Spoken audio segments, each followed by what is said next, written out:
Hi, welcome to Community Hotline. My name is Monica Weitzel, and we're here in Gresham at MetroEast Community Media. Tonight we're going to start off the show by talking with some people that are going to be representing the Confederated Tribes of Warm Springs.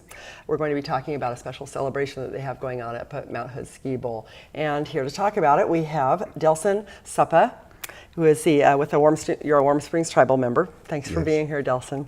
And we have Greg Marino, also known as Chopper, I understand. You're with the Confederated Tribes of Warm Springs Cultural and Heritage Department, and I work very closely with them. Yeah, for sure. And this is going to be the Wiwnu Waash Culture Day. Did I get that right? Pretty good. We might enroll you. Okay, well, you tell me how you say it, Delson. Wiwnu Waash. Wiwnu Waash. Thank you. That sounds much better when it comes from your mouth. So this is a cultural celebration and Native American Day. What you were telling me a story about a gentleman up at Mount Hood who went to a museum and found something that was wrong, something that was incorrect. Tell me that story, if you would, or tell our viewers so they can get the little background on how this came about. Well, 4 years ago, Kirk Hanna, the owner of Ski Bowl, ventured into the Government Camp Historical Museum, and as he was going through there, he read a fact in there that the Barlow Trail pioneers were the first inhabitants of that area, and he immediately went, "That's not right. I need to do something about this." And so he's the person that initiated this event, because he ventured out to find someone from Warm Springs, the tribe, to his idea was to develop an interpretive center that the tribe would furnish all the ingredients to educate the public about how they were the first. how we utilize the land, and how the treaty sets it up for today to be continued. And as you know, the treaty is of 1855, and the state of Oregon is 1859.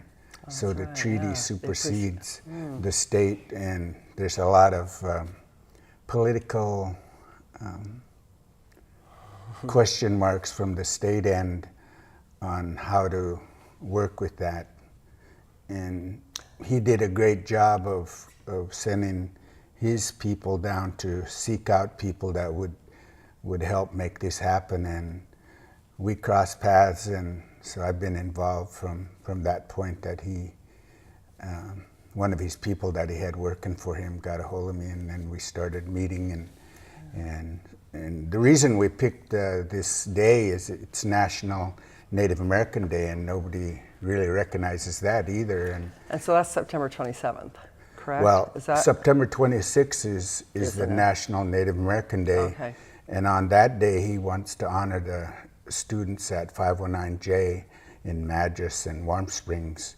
And so we educate them for an hour, and then they get to utilize the adventure park for that day on Friday.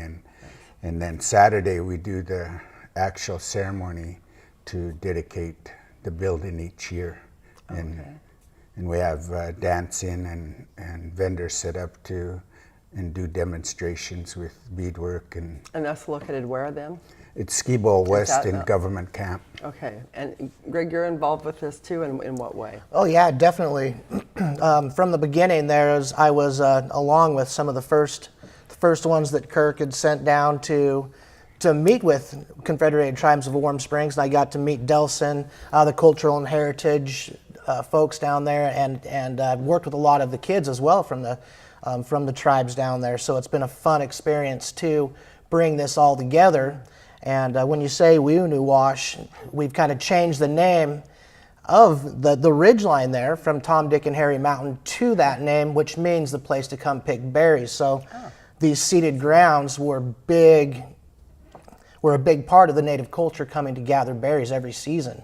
And we're trying to bring that back and offer that land for the native culture to come and use anytime they want. That's great. Now, are you Native American? I am not, but I feel like when I'm around Delson that I definitely am. So Good. So tell me about the interpretive center. Is this something that's there now, or is just being built? What? No, it's there.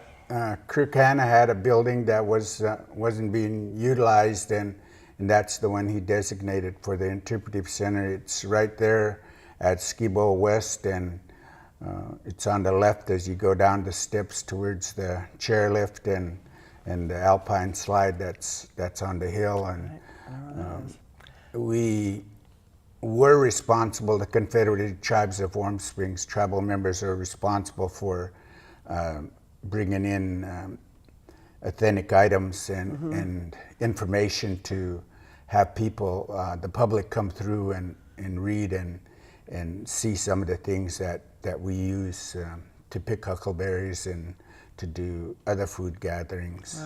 Right. So these are all old items, or are they some of them things that are currently used? I don't like to use the word old. They're Okay, what word would you use, Delson? they're our tools because we still use them today. Yeah, that's what I'm wondering, if there are things that you still use. Yeah, they're not old. They're things that we use, and they are part of our life today. Right. So we don't. And I even have to correct our people for saying that sometimes the younger generation says that the old ways. I said, they're not old ways, they're our ways. Every culture has things they've done the same way, forever. And, but yeah, that's Yeah, and so it's developing each year, and I know there should be a lot more information in there, but it's building slowly. Is this, is it run, I know you said you're responsible for bringing in the items. Do the Native American, there's a tribe, do you run the facility there? Is there somebody there like to show you around, or is that something that Skibo takes Well, care right of? now Skibo is more ready, available to, I think, meet any questions that there'd be, and Chopper, and there was some other personnel that was with Skibo and Mount Hood Adventure that was available, but some of them have turned over and have moved on, and so it's primarily up to the tribal members to man that, and like I said, it hasn't really got solid enough to where there's a consistent presence of tribal members being in that building. So what do you need to keep that going? Is it just a matter of educating people that that this is there? I mean, you want to educate people so that the public will come to see it, but what about members of your own tribe to encourage them to come and actually be part of that? The effort has been there, and it's slow coming. Like I said, a lot of people probably think that our tribal members are up on our history too, but most of them aren't. And I think the school system really has a role in that, because they believe what they taught in schools versus what we try to tell them about who we are as a people. And well, as a lot of people know, that what's in the history books isn't always right. So I know that to be true. So and it's so important to pass that culture on. I know I've talked a lot with NAYA. Are you familiar with NAYA, the Native American Youth and Family Center here? And they're starting a program with for foster kids, but they have elders involved doing a lot of mentoring and trying to pass on the old ways, but the traditions and things like that, because I think that's a very important part of your culture, is it not, to pass that information on, the storytelling and the arts that you have, the dancing and the music, and well, it's a way of life. Yeah. I think people put labels on them, but it's a way of life for our people, and today it's still used as a way of life, and some people sell some of the things that they make, to the public and to Indian people too. But realistically, they are who we are, and we share that with people today. And I think how it started was they started asking for it. And a long time ago, it started with gloves. Gloves was when you say they asked for it, who asked for it? Pioneers. Oh, okay. And there was great ambassadorship that went on with the original pioneers and the first people of this state, the tribal members that exist. And it was, and that's what Skibo brings to us, is that ambassadorship. And I'm grateful and blessed for Kirk to take this initiative. Yeah. And I call him, I said, you're like the President of the United States. He should be doing this for us. Right. That's a great collaboration, isn't it, between between them and you, to be able to to do this together. And it's something that's good for all of us to be able to learn better about. It's the history of our state and our area here. What kinds of things can people expect at this celebration? Well, we have a parade. We call it a parade, and it could be people on horseback that are dressed in our traditional regalia and customs, and some will walk. Probably most of them will walk. And we start out with that around 11 o'clock, and we'll march to parade to the Interpretive Center in West Ski Bowl. Okay. And once we arrive there, then they'll have what we call a wash it prayer song that will open up the ceremony, and then we'll have dignitaries come in and share some of the history of law, and so people can get a mini picture of how supreme the treaty is compared to the state. And even though it isn't respected that way, but that's how you see that it should be, and you want to let people know about it. A lot of people probably don't have a clue. And then we immediately go into exhibition dancing. That'll be west of the, west, let's see, east. On the other side of something. North, being north, isn't it? Up by the entrance. Yeah, north.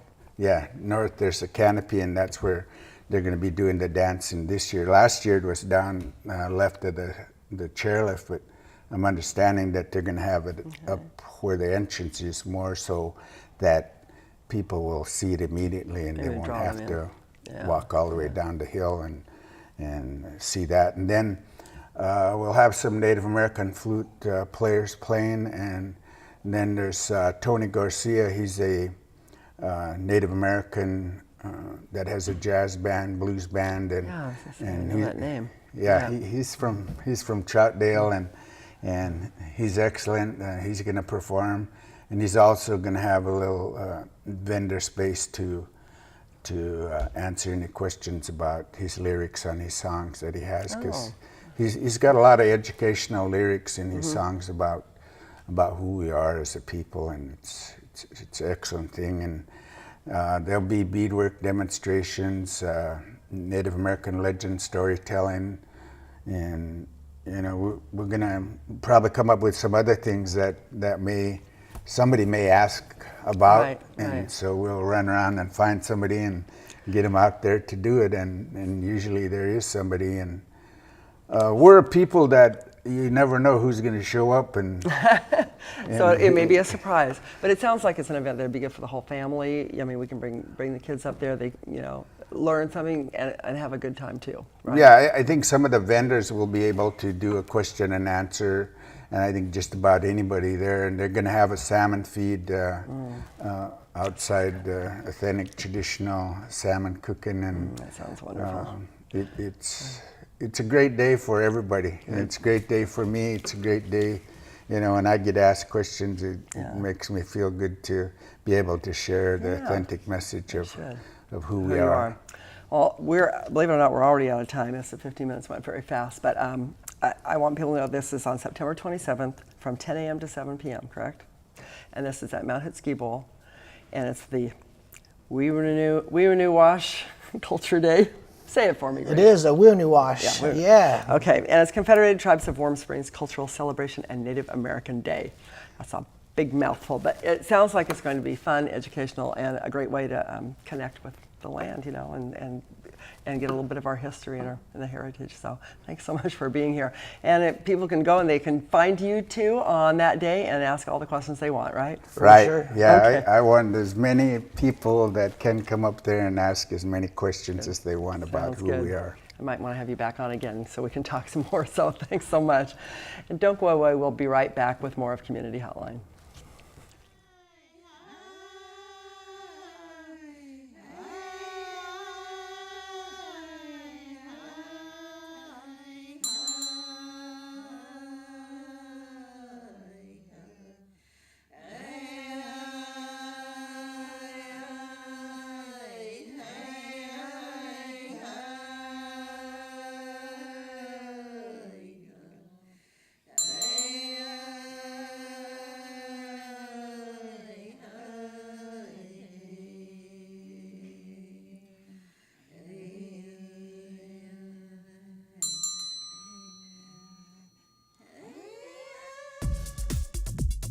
What local community media is to us is literally our lifeline to what's going on in the lives around us. The absolute most important thing that happens in your neighborhood. People's local communities are usually what's most important to them. Because we're the faces, the smiles, the peoples, and the personalities of the community. To not only give people a voice, but to have their voice heard.